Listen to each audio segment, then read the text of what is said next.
Olá pessoal, bom dia. Estou aqui com a Pérola. Eu quero aproveitar esse momento tenso da geopolítica mundial e, em particular, a geopolítica do Oriente Médio, e vou gravar esse vídeo levando em consideração todo o momento de tensão da geopolítica mundial e, em particular, a geopolítica do Oriente Médio, e a pedido de vários alunos que me escreveram solicitando pelo menos umas dicas básicas, algumas noções básicas do que de fato está acontecendo lá no Oriente Médio desde o último sábado. É uma guerra ao mesmo tempo semelhante a tantas guerras na história da humanidade, mas há algumas particularidades que tornam essa guerra um pouco diferente, no sentido de que não dá pra gente logo de cara dizer que fulano está certo, cicrano está errado, né? Não dá pra gente dizer que os motivos de fulano atacar cicrano são justos e os de fulano atacar de volta não são justos, né? É uma guerra cujas raízes são de tempos bíblicos, são de tempos históricos, de antes de Cristo, né?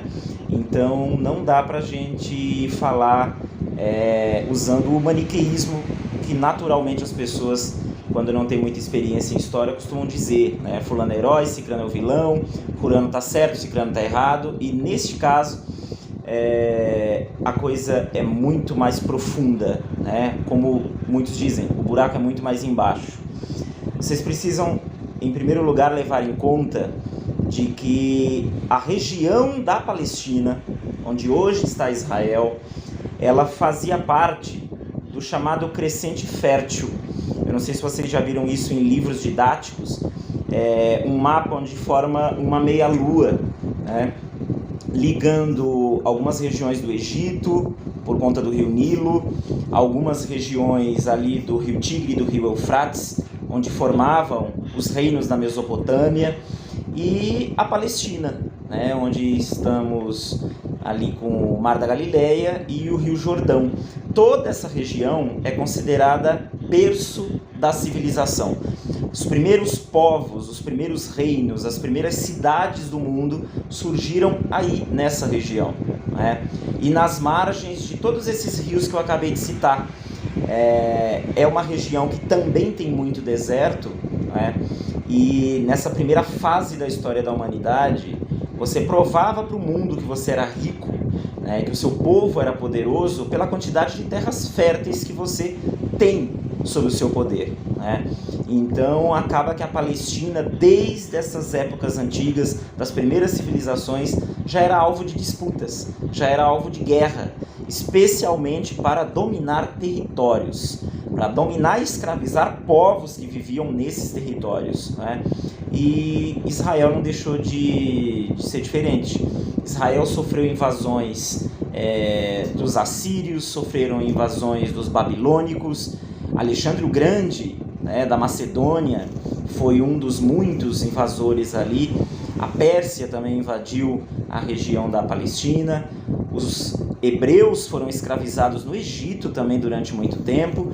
Enfim, é uma região constantemente abalada por guerras ou insurreições nacionalistas desde os tempos antes de Cristo, né? Mas eu não quero me estender a esse período mais antigo, porque eu quero focar as origens do atual conflito, né? A primeira coisa que a gente precisa lembrar é que a Palestina, ela teve o seu último rei, podemos dizer assim, com autonomia para governar aquele território, lá no rei Herodes. Aquele rei Herodes da Bíblia, né? No início do século I, com Jesus Cristo ali, criança, enfim. O rei Herodes administrava aquele território. O território já estava sob domínio do Império Romano, né? O Império Romano tinha transformado a Palestina num protetorado deles desde o século I a.C., né? O que é um protetorado? Você permite que um rei local administre a região, mas esse rei local não tem autonomia total para administrar aquele lugar. Você, na verdade, vira uma marionete nas mãos de uma autoridade maior, né? Apesar disso, o rei Herodes, com aquela personalidade forte, né, autoritária dele, para quem conhece um pouco da história dele, sabe que aos trancos e barrancos ele conseguiu manter uma certa autonomia política ali na Palestina. Depois que ele morre, é que a coisa começa a ficar complicada, né? A Palestina vai ser dividida entre os filhos dele, isso fragiliza o sistema político da Palestina e abre espaço para que o Império Romano aprofunde cada vez mais o domínio nessa região, né?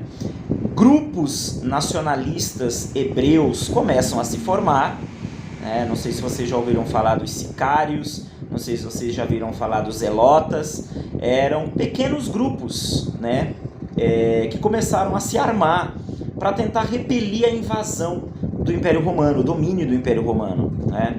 A religião para o povo judeu, ela é muito mais do que simplesmente uma busca pela salvação da alma. A religião tem laços políticos, laços históricos muito grandes, é a própria razão de ser do povo hebreu, né?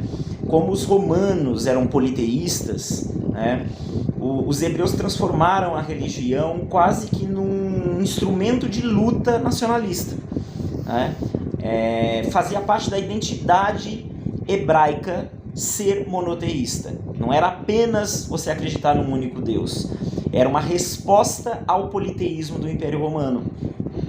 E esses grupos, né, os zelotas, os sicários, começaram a crescer dentro do Império Romano e começaram a preocupar as autoridades romanas. Assim como o próprio cristianismo. O cristianismo ele também foi visto como uma ameaça ao Império Romano, por, entre outros motivos, ser monoteísta também. O Império Romano, sempre que pôde, mandou tropas para a Palestina, massacrou povos considerados inferiores, religiões consideradas inferiores, né? E o ano 70 depois de Cristo é um dos principais marcos desse período, porque foi quando o imperador Tito promoveu um verdadeiro massacre contra os povos hebreus que habitavam a Palestina. Os hebreus, cansados do domínio romano, fizeram lá uma rebelião, né? Ficou conhecido como a Grande Revolta Judaica, só que o Império Romano tinha sob comando as tropas mais poderosas do mundo naquela época. O Império Romano então acabou massacrando o povo hebreu. Jerusalém foi completamente destruída ali no ano 70 depois de Cristo. Sobrou apenas um muro, né, que é o famoso Muro das Lamentações. E pouco tempo depois, ali um século e meio depois, nós ainda tínhamos algumas comunidades hebraicas vivendo na Palestina e constantemente se rebelando, né, contra a presença romana ali naquela região. Os romanos foram conseguindo repelir essas últimas revoltas judaicas ao ponto de não sobrar mais agrupamentos judaicos ali naquele lugar. Os judeus foram se espalhando pela Europa e pela Ásia, num evento conhecido como a Grande Diáspora Judaica, e eles foram se estabelecendo em pequenos núcleos, né? Ali na Península Ibérica, ali na região da Polônia, ali na região dos Países Baixos, e naturalmente a Palestina não iria ficar vazia, né? Quando os hebreus foram expulsos daquela região, que o Império Romano assumiu o controle daquele lugar, mais cedo ou mais tarde o lugar seria habitado por outros povos. O Império Romano, quando ele caiu, no século III, abriu ali um vácuo de poder durante um tempo preenchido pelo Império Romano do Oriente, também chamado de Império Bizantino, mas no século VII, com a expansão muçulmana ali no Oriente Médio, na África e lá na região da Península Ibérica, os muçulmanos assumiram o controle da Palestina, né? Os muçulmanos eles não tomaram a Palestina dos judeus, eles simplesmente foram se expandindo, né, num processo ali de domínio daquelas regiões, em regiões onde não havia mais o controle total, né, por parte de um único povo, como era até então. E os grupos muçulmanos, eles continuaram sofrendo inúmeros ataques, né, das comunidades não muçulmanas ali na Palestina. Não podemos esquecer ali no século XII, século XIII, as cruzadas, que tinha o seu lado religioso, mas também tinha o seu lado político, o seu lado econômico. Os cristãos da Europa tentaram a todo custo retomar o controle da Palestina. Eles queriam o controle cristão na Palestina, eles não estavam lutando para devolver a Palestina para os legítimos donos ali naquela época, que eram os judeus. E para quem conhece um pouquinho de história sabe que as cruzadas acabaram sendo derrotadas, tirando a primeira ali que os cristãos construíram alguns reinos efêmeros na região de Jerusalém, na região de Odessa. Depois os muçulmanos foram controlando tudo. Não havia um reino muçulmano unificado nessa região, até pelo menos o século XVI. No século XVI, o Império Otomano assumiu o controle ali daquela região, onde hoje é a Turquia, onde hoje é a Palestina, e aí pôde rolar uma certa estabilidade política na região. Os reinos muçulmanos deixaram de existir como autonomia, mas os chamados estados vassálicos, os chamados territórios controlados pelo Império Bizantino, gozaram de uma certa autonomia política e religiosa entre o século XVI e o século XIX. No século XIX, o nacionalismo começou a surgir com as características que nós conhecemos hoje. Aquele nacionalismo em que você mata e morre não mais em nome de um rei. É aquele nacionalismo onde você mata e morre em nome de um Estado, em nome de uma nação. E os judeus, eles começaram a sofrer muita perseguição ali pela Europa nesse período. Os judeus, eles eram acusados de não ser leais ao Estado, de não ser leais à nação onde eles estavam vivendo. Primeiro porque eles não tinham uma nação para chamar de sua. Desde a dominação romana ali no ano 70 depois de Cristo, eles perderam a sua nação, eles passaram a morar em núcleos populacionais espalhados pela Europa. E aí, os judeus, eles passaram a ser acusados de não ser nacionalistas o suficiente. Apesar de terem nascido na Espanha, na Holanda, na Polônia, na Alemanha, nos estados italianos, eles teriam mais lealdade à lei de Moisés, do que às leis dos estados. Então, os judeus começaram a sofrer muita perseguição. Mas, abrindo um parênteses aqui, precisamos lembrar que durante todo o período da diáspora houve perseguição contra judeus, na Espanha, em Portugal, mesmo ali na região central da Europa, durante toda a Idade Média, os judeus chegaram a ser acusados de serem os responsáveis pela peste negra ali no século XIV, muitos judeus foram assassinados. Então não achem que essa perseguição contra os judeus só aconteceu no século XIX por conta do surgimento do movimento nacionalista mundial. Não, só que a situação se agravou ali.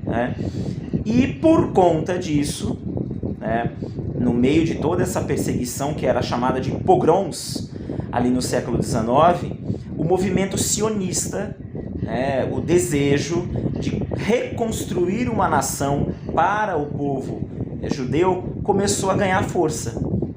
A princípio, um movimento mais intelectual, um movimento mais de escritores como Thomas Herzl, que é considerado um dos pais do sionismo mundial, mas ao longo do século XIX, esse movimento sionista foi ganhando um viés mais real, mais prático. Não sei se vocês já ouviram falar de Moses Montefiore. Ele era um banqueiro italiano e judeu. Ele foi o primeiro grande sionista a ir presencialmente lá na Palestina visitar as poucas comunidades judaicas que tinham sobrado ali naquela região. Não foram 100% os judeus que foram embora ali. Um ou outro grupo populacional acabou ficando, e o Moses Montefiore foi para lá, primeiro para saber como eles estavam vivendo, e a situação era muito precária dos judeus que viviam na Palestina. E por ele ser um banqueiro, ele começa a financiar e promover melhorias nos kibbutzim, né, que eram aquelas colônias agrícolas coletivas que eram muito pequenas, né, e frágeis ali no século XIX.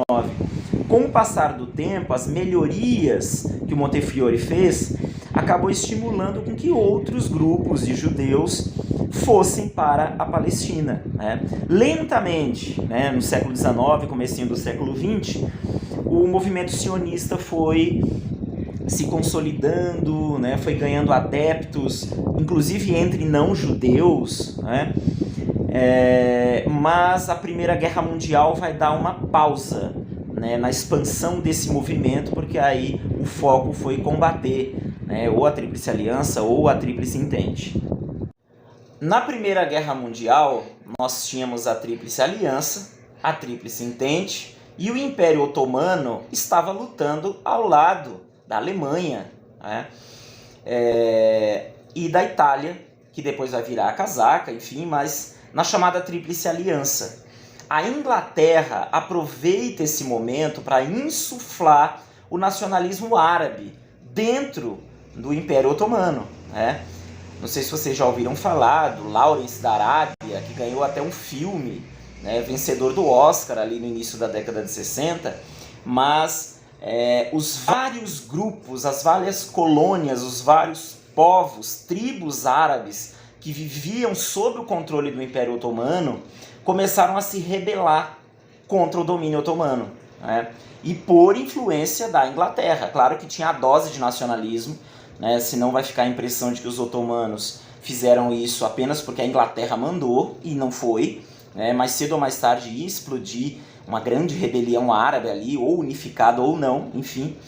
Mas o Lawrence da Arábia, né, acabou sendo um agente britânico ali para insuflar cada vez mais as revoltas árabes que começaram a acontecer ali durante a Primeira Guerra Mundial. Isso acabou corroendo a estabilidade do Império Otomano, ainda durante a Primeira Guerra Mundial, né? Enquanto isso estava rolando lá na Palestina, você tem a formação de inúmeros acordos secretos, envolvendo inclusive Inglaterra, França, com judeus e muçulmanos ali no finalzinho da Primeira Guerra Mundial. Você pega 1915, por exemplo.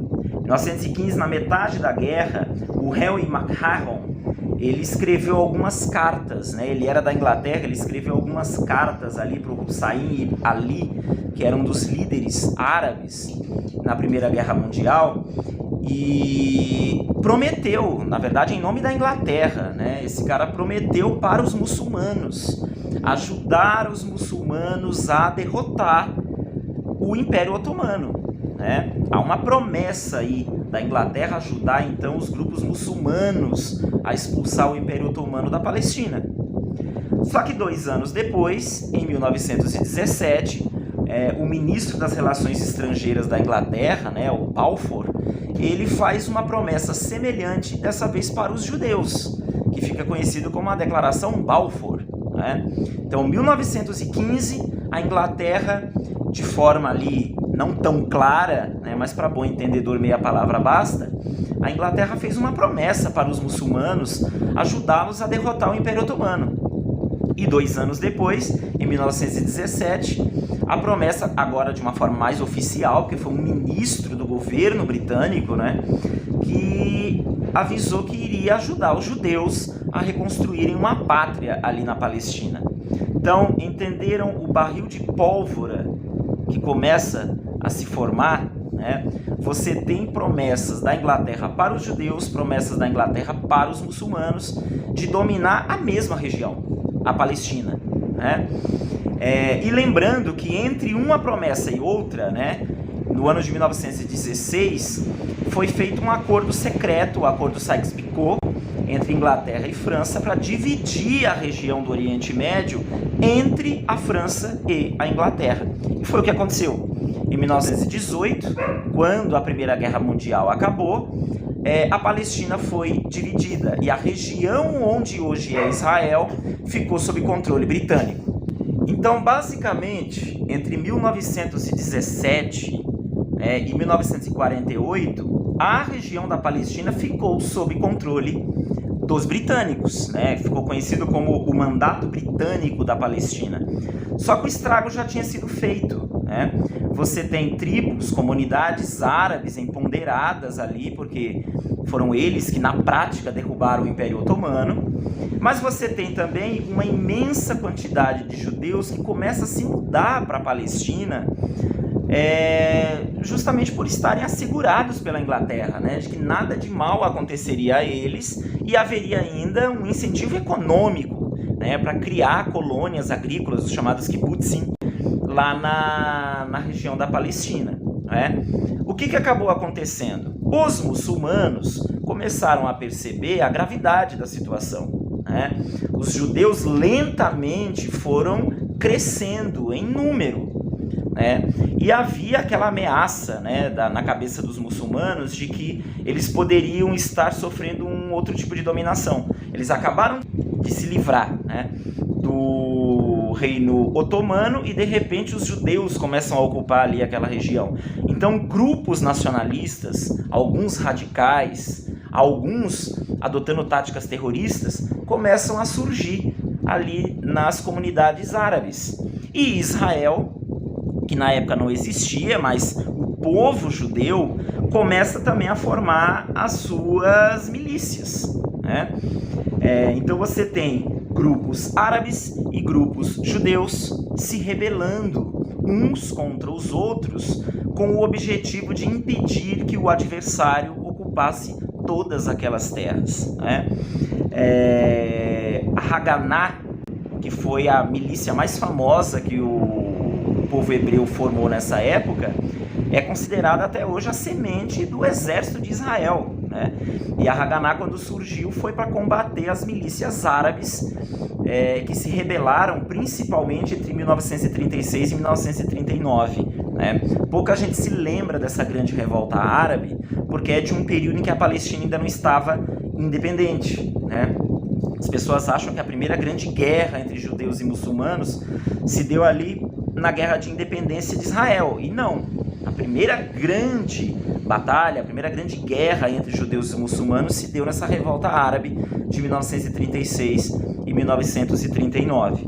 Aí vem a Segunda Guerra Mundial. Né? Na Segunda Guerra Mundial, eu não preciso me estender muito, porque é do conhecimento de todos o que aconteceu com os judeus espalhados ali pela Europa. Né? Adolf Hitler e os nazistas criaram uma verdadeira máquina de matar. Né? Os judeus passaram pelo maior genocídio ali da história da humanidade, que é o Holocausto.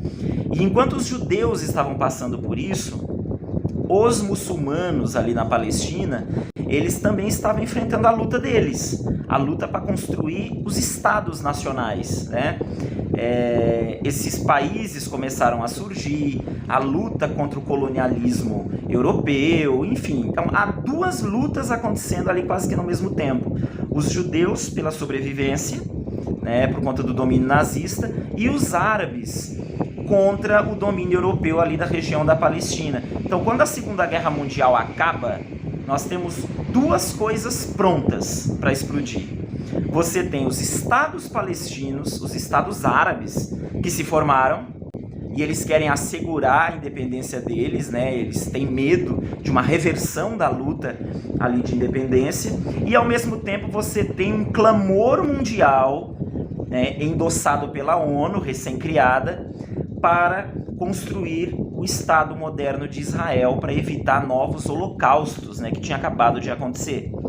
Aí, em 1947, a ONU divide a Palestina em dois: Estado árabe e Estado judeu. Né?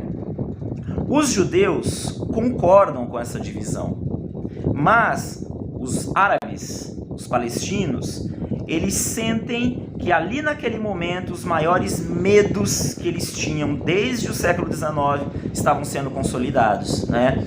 Eles acham que os judeus, tendo um Estado ali na Palestina, é a porta de entrada para um novo domínio contra os muçulmanos, igual tinha acontecido, né, com o Império Otomano, igual tinha acontecido antes, né, no Império Romano, enfim. Então, não Não achem que é pelo fato de que, nossa, os muçulmanos são egoístas, não quiseram dividir a terra com os judeus. Havia o medo real de uma recolonização dos recém-independentes estados árabes, né? E os judeus que não tinham uma pátria aceitaram nesse primeiro momento a partilha que a ONU fez ali em novembro, 2 de novembro de 1947. No dia 14 de maio do ano seguinte, 1948, Israel oficializa a sua independência, como se fosse a declaração de independência deles. No dia seguinte, 15 de maio de 1948, a Inglaterra retira todas as suas tropas, né, e encerra oficialmente o mandato britânico. O que acontece logo em seguida? Os países árabes se unem e atacam o recém-criado Israel. Então, essa guerra generalizada que vai acontecer entre 1948 e 1949, para Israel é chamada de guerra de independência, né? E para os povos árabes e para o resto do mundo ela é chamada de guerra árabe-israelense, né? Apesar de ser jovem, Israel venceu. Por quê? Os estados árabes também eram frágeis. Não havia uma liderança unificada para combater Israel, né? Haviam vários povos, vários grupos, né? O exército da Jordânia era considerado mais forte ali naquela época, mas não havia uma liderança unificada capaz de fazer com que todos os países árabes fossem juntos combater Israel. Então Israel acabou recebendo ajuda estrangeira também, óbvio, né? Os Estados Unidos se colocaram ali como protetores dos judeus, especialmente por conta do que tinha acontecido na Segunda Guerra Mundial. Então, um por um, Israel foi derrotando os países árabes ali entre 1948 e 1949. Quando isso acontece, né, não sei se vocês lembram de estudar isso em história, toda guerra tem vencedores e derrotados. Geralmente o derrotado é obrigado a pagar indenização para os vencedores. Às vezes a indenização não é só financeira, às vezes a indenização é com territórios, né? Pelo fato de ter vencido essa guerra contra os árabes, Israel acabou tomando posse de muitos territórios que a ONU tinha entregue para os palestinos, né? E esse ressentimento gerou a formação de inúmeros grupos radicais para combater Israel. Israel passou a ser visto pelos palestinos como um usurpador, mais um usurpador ali na história, né? Na década de 50, finalmente surge um líder que os muçulmanos precisavam, que era o Gamal Abdel Nasser, presidente do Egito, que assumiu o poder ali em 1952. Quando ele assume o poder, ele bota para funcionar, né, um movimento ideológico que fica conhecido como pan-arabismo. Né? Era o conceito de que os estados árabes, os países árabes, só garantiriam a independência deles se eles primeiro se unissem e em seguida eliminassem o grande inimigo que era Israel, não é?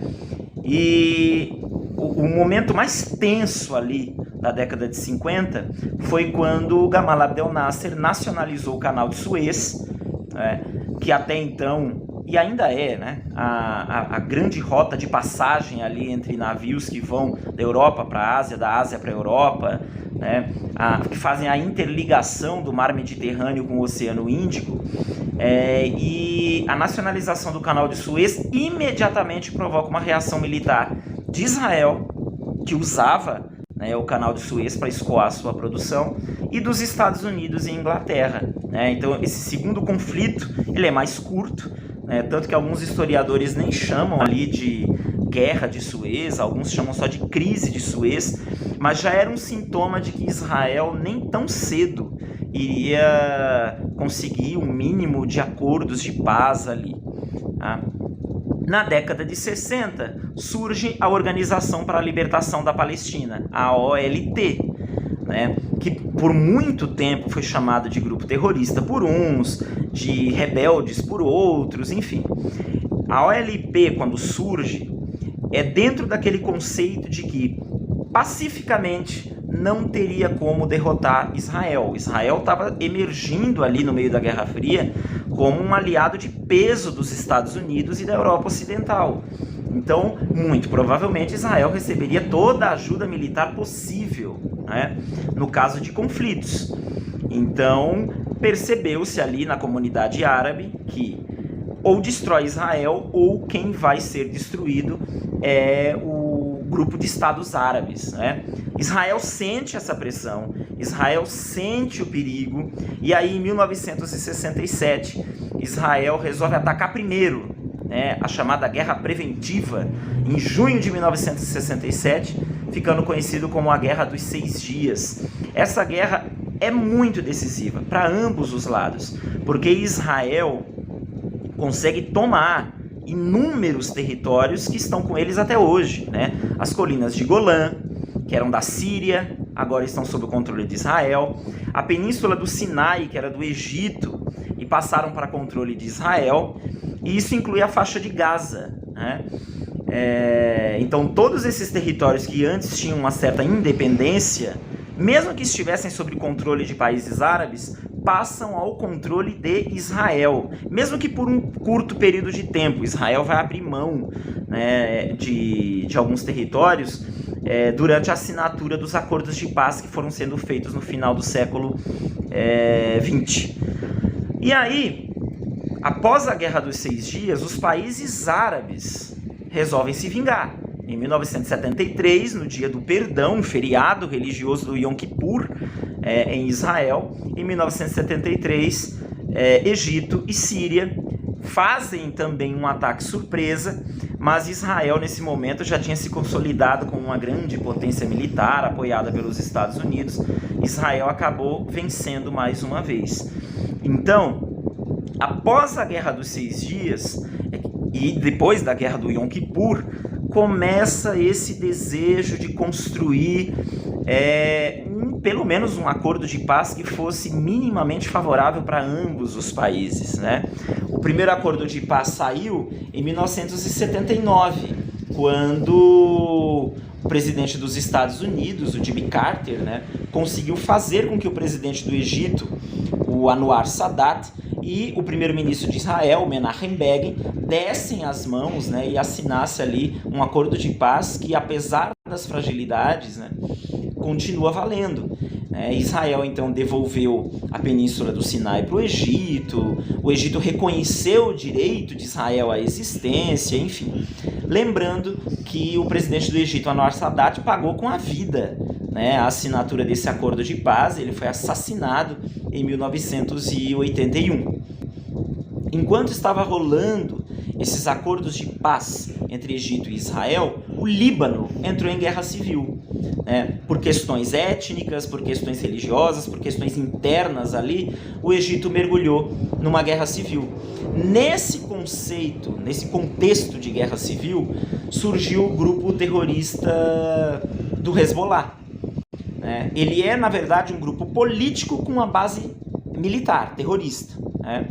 E o Hezbollah, ele aproveita a confusão, a guerra civil do Líbano, para se infiltrar ali no sul do Líbano e começar a atacar o território de Israel, né, sem a necessidade de entrar em território israelense. E aí obriga Israel a intervir na guerra civil do Líbano. Em 1982, Israel invade o Líbano, né, e com esses dois objetivos, né? A ideia original era sufocar a guerra civil libanesa, pacificar o Líbano, mas também foi para acabar com o grupo Hezbollah. Não acabou, mas naquele momento o Líbano conseguiu ser pacificado graças a essa intervenção de Israel. Nesse mesmo período, nasce o Hamas, em 1987. Assim como o Hezbollah estava surgindo no Líbano, né, como um grupo de resistência à presença israelense aí na região, o Hamas vai fazer a mesma coisa agora nos territórios da Cisjordânia e também na faixa de Gaza, né? A OLP nesse momento estava completamente enfraquecida, né, especialmente depois dos acordos de paz, também depois da Guerra Civil do Líbano, enfim. A população da Palestina percebeu que, se dependesse das lideranças políticas, não haveria paz e não haveria uma independência. Então, em 1987, a população da Palestina começa uma grande revolta, quase que espontânea mesmo, né? Usando paus, pedras, armas brancas, chamadas armas brancas na época, né? Para poder enfrentar os judeus. E essa é a revolta que foi conhecida como a primeira intifada, que vai de 1987 a 1993. Obriga, então, os povos a fazer um novo acordo de paz ali em Oslo, em 1993. Esse acordo de paz previa, né, que Israel não avançaria mais em territórios que seriam de direito dos palestinos, e os palestinos iriam reconhecer o direito de Israel à existência. É com esse acordo de paz aí de 1993 que vai fazer surgir a ANP, que é o grupo que controla a Cisjordânia até hoje, né? Dentro da ANP vai surgir uma série de grupos políticos minoritários, alguns radicais, outros não, e um desses grupos radicais que foi ganhando força ao longo do tempo foi o Hamas. Outro grupo que ganhou força foi o Fatah. O Fatah, ele é mais moderado, ele também tem um braço armado, mas o Fatah começa a assumir o controle da região da Cisjordânia. Em compensação, a região da faixa de Gaza, que virou um enclave ali, encurralado entre as fronteiras do Egito e de Israel, acabou permitindo com que o pensamento nacionalista se aliasse a ideias radicais, religiosas, e o Hamas foi se transformando naquilo que ele é hoje. No ano 2000 estourou a segunda intifada, né? Entre 2000 e 2004, 2005. Essa segunda intifada encerra de vez as chances do Acordo de Oslo de 1993 dar certo. Israel ocupou a faixa de Gaza militarmente, começou a construir um muro separando as fronteiras, né, da faixa de Gaza com Israel. Esse muro existe até hoje, né? Israel só vai desocupar a faixa de Gaza depois que esse muro já estava praticamente pronto ali em 2005. Mas a partir de 2006, todos os conflitos que começaram a ter era sempre de Israel com o Hamas ou de Israel com o Hezbollah. O mais violento que teve com o Hezbollah foi em 2006 mesmo. Acabou obrigando Israel a invadir o Líbano pela segunda vez, a chamada Segunda Guerra do Líbano, para combater as milícias do Hezbollah que estavam no sul ali do território libanês. Já o Hamas, como não tinha, pelo menos até hoje, tanta força quanto o Hezbollah, os conflitos foram sendo mais pontuais ali em 2009, em 2014, em 2021, foram acontecendo uma série de conflitos entre o Hamas e Israel, e há uma desproporção muito grande na maneira como Israel reage. Israel é uma potência militar, uma potência nuclear. O Hamas é um grupo terrorista, que tem o seu braço político, mas eles não têm dinheiro suficiente para financiar megas bombas, para enfrentar Israel. Aí vocês podem perguntar de onde vem então o dinheiro do Hamas. Desde 1979, o Irã tornou-se uma república islâmica, xiita, e a ideia, da República Islâmica do Irã é, desde sempre, combater Israel. Então, o Irã usa as milícias do Hezbollah e do Hamas para combater Israel, sem a necessidade do Irã, propriamente dito, declarar guerra a Israel. Esse conflito atual, iniciado no sábado, dia 7 de outubro de 2023, é um novo capítulo, um novo e importante capítulo dessa longa guerra travada entre Israel e os povos muçulmanos, porque os povos muçulmanos eles estão agora encurralados ou na faixa de Gaza ou na Palestina. E Israel está cercado de povos que querem a sua destruição. E aí, para terminar, nós temos que levar em conta também que no governo de Israel atualmente está Benjamin Netanyahu, né, que é o líder da extrema-direita em Israel, né? Assim como o Hamas não reconhece o direito de Israel à existência, tem membros do governo Netanyahu que também não reconhecem o direito da Palestina de se formar como um Estado independente, né? Então, é um conflito que se retroalimenta, se vocês perceberam, né? O Hamas usa o ódio a Israel para insuflar os palestinos a lutar contra os israelenses. E o governo de Benjamin Netanyahu, para se consolidar no cargo, né, para se consolidar no poder, usa o ódio e os ataques do Hamas como forma de unir o povo de Israel para defender a pátria que supostamente está em perigo, né? E aí, por conta disso, se vocês fizeram as contas, né, de 1936, quando estourou a primeira grande revolta árabe, até agora, 2023, nós já temos aí quase 90 anos de uma guerra que infelizmente está longe da solução.